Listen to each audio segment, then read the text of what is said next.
I'm George, and we'll be looking at the new features here in Luminar 4.3. Now, if you like this video, make sure you hit that like button. Also click on share and subscribe. Hit that bell icon for notifications of my new videos. And of course, check out my channel for a bunch more videos and reviews.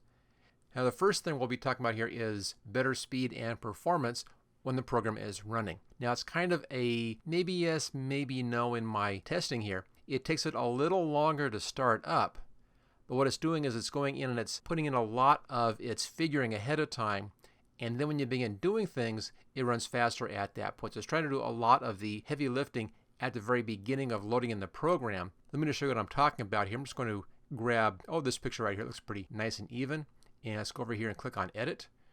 Bring that up in our Edit window. There we are. And one of the things down below here is the preview. Now, it's figuring this all out right now. It's taking its time. Notice everything is grayed out on the right-hand side. It's still thinking. It's still figuring. It goes bright. It's then done its prefiguring. And now, things will run very quickly. There's the black and white effect. So it's a nice little feature, little speed improvement on that, giving this real fast preview down below. So there's been some speed improvements and some performance improvements, and it's supposed to work better also with older computers. The second new feature here, if we go over to the File menu and come down on the File menu, and it's right down here under Share, you can now share to the 500px image sharing site. They already had a direct link to SmugMug, but now there's also one to the 500px site. Again, just a real fast, easy way. Click on your image, click on that sign in, and it will then automatically load that up to your account for you. So it saves you a lot of time. The next really interesting feature up here is the search button right there. You can now search inside of your catalog. Click on that search, and then you can search here for folder, name, date, extension. You can also do a partial name as well. So again, if you have your images organized by any of these settings, you can just go ahead and do a search for that. Let's go ahead and just type in palm tree here. And notice that I have two images that have palm tree in the name. So you can do a very quick search. Let's go ahead and take a look at those. So there we go. Those are the two images that have palm tree as part of their name. And then notice over here on the right hand side, we're looking at the recently searched collection right there. We'll go back to all photos by clicking on all photos. This search function would be very useful if you have a lot of images, and of course you have some keywords in the names of those images. I expect now that we have this, that in the future we're going to be seeing a lot more tagging options added into this search feature as well. The next update is on how the AI is working, the artificial intelligence, and that's been improved, especially in the Augmented Sky section. Let's go over there and take a look at some of that AI stuff. I'll just first grab this image right here, and we'll go over to Edit again. It's making its adjustments and whatever else it's doing to understand this image. Okay, so here we go. We're in the Creative section. That's this little bit right there, Creative. There we are. And the ones I like in here are the Sky Replacement, Augmented Sky. That's where the new updates have been happening, the new improvements in speed and so forth, and some technical stuff making it much more accurate. And I also like the Sunrays as well.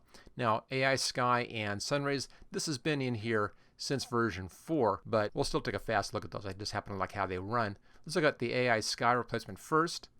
And this is a marvelous tool. Now notice here we have kind of a very boring sky, but really tricky in here if I wanted to replace this with something else. Because of all these little thin leaves and stuff, it's almost impossible to get a good selection out of that. Real tricky because of that palm tree right there. So in the AI Sky Replacement, just go here to Sky Selection, and I'll grab this blue sky too right there. Now the AI goes through, it finds where the sky is, it does all the masking, and there you go. Look at that. You see the clouds right through those leaves and everything. Does a beautiful job, and it's very fast as you see. So I don't know of any other program that can do this kind of sky replacement and get that replaced in behind the palm trees. It's just a phenomenal program for that. Let's just do a dramatic sky down here for a different look. There we go. Let's try another one of those, see what else we have in here. Give it a second to figure out that new sky. There it is. You see how easy it is to change those. You can adjust the horizon blending down below. You can adjust your horizon position up or down if it's not matching exactly. You can relight the scene, make it warmer or cooler in here to help match the sky in behind. There's some advanced settings as well. Adjust your local sky. You can put the sky out of focus if you want to. You can flip the sky. If you want to just reverse that, let's just go ahead and do that. There's the sky flip. Sometimes it's better one direction or the other. It depends upon the composition of your picture. You can add in atmospheric haze, adjust your sky temperature, warmer or cooler, and sky exposure, more or less to kind of fine tune that image. And then up here, upper right hand corner, you can show or hide that to see what the look is. There it is before and there it is after, so you can easily go back and forth. And this button right here will remove that if you don't want to have that adjustment in there. So real easy to use. Again, this has been in here for just a little bit. The newer updates here have been in the Augmented Sky, and this just runs faster and better, does a better job. I'm going to change my picture here. Let's go ahead and go back to the library. I'll grab this wolf picture right down here. Same thing, back to edit. And the Augmented Sky does a similar thing. It goes through, it figures out a mask for your image, finds the sky, finds the horizon, does all that for you, figures the whole thing out. That's what it's doing right now. It's understanding the picture. There we go. It's now set to go. And with the Augmented Sky, we can add in stuff into the picture, not a whole sky background, but individual things. For instance, I could come in here and add in some clouds. These come in then as a separate item. Click on Place Object. I can then move that around to reposition it. I can resize if I want to. There we go. See, I have even more control this way. I can even rotate. So you have all kinds of control in here to get just exactly the look that you want. And notice in here, notice that the fur right there has been nicely masked. That real tough fur been masked beautifully on this. Okay, so let's go back here to our adjustments. We can adjust the amount in here. You can kind of blend that in. You can adjust the temperature. There's some advanced settings as well. You can refine the mask and defocus if you want to, put it out of focus a little bit. So lots and lots of options in here. Now it only does one object at a time. If I put something else like birds, it's going to change that over to birds. There we go. So it's now birds. We'd have to take this out, save it out, and then come back in again, do it as a couple of steps to add in multiples. But you can do it. Let's come down here. We'll put a moon in this time. A moon 1. Let's click on Place Object right there. And I'll move the moon up into the sky. Make it a bit larger here. There we go. And let's put a moon in the background there. Goes well for that wolf. And click on that Place Object again to unselect that. Now it's a little bit too sharp for the picture. I think it should be a little bit out of focus. Come to our advanced settings. Let's just defocus this just a little bit. Just soften that up like that, and it goes back into the background just a bit. There we go. So a great tool in here, the Augmented Sky. And again, this has been beefed up so it runs faster and does a better job at that masking. The AI is better in here. One more new little option they've placed in here. They've added in an additional object. I'll just scroll down. That's a space shuttle way down here. Back to Place Object, and there's our space shuttle. I'll just kind of launching in the background back there. Some fun stuff in here. Also, if you want to, you can bring in your own custom image. It'll need to have a transparent background for this to work, and I suggest is going for a PNG image with transparency, and you can then bring that into your AI Augmented Sky. So real nice tool, and does just a phenomenal job. Let's just go ahead and put this back to that moon again. I kind of like that moon look. It's our moon 2. Place Object. I'll put it back up here again. Notice how the slightly out of focus has remained here. Even though I've changed the objects, the out of focus effect has been kept. And that looks good. And uncheck that. Okay, let's now look at the last one down here. This has been around for a little bit now, since version 4. And that's the Sunrays.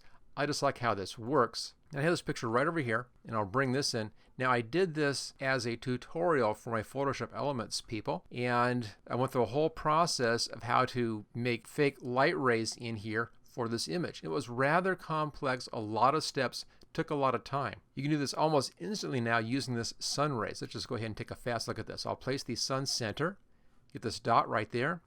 Just take that and put it someplace. I'll put it right up here in the upper right hand corner, just inside the window there. And then I'll bring up the amount, and here come in those sun rays. There we go. So it is just real fast, real easy to do this.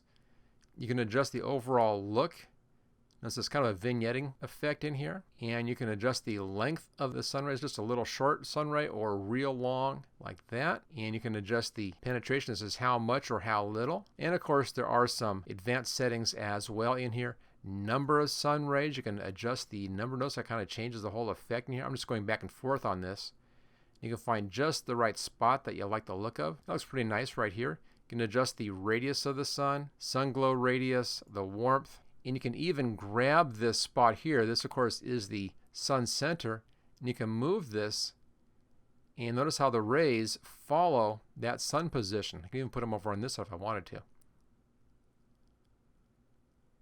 And it's going through and it's finding things that will be creating the shadows right out of the stuff inside of the image. It finds the sky in there, finds tree line and branches and so forth, and the sun rays match those items. Like this dark shadow here is from that spot right there. So it's a phenomenal tool for making sun rays. And as I said, this is just so fast and easy here. And I'll click on done for that, and let's go back again to our library. Let's just go back over here. I'm going to grab this picture again, and we'll go back to edit, and we'll look at the bottom section. This is the more standard stuff down here for Luminar. We can really change the look very, very quickly to all kinds of different effects just by scrolling over this and choosing the effect that you want to have. Now here we also have a bunch of different looks. There we go. We have essentials, street looks, landscape, portraits, lifestyle, and there's a lot more that you can get on this program. So for this kind of real fast work, this is just a phenomenal program. So there you go.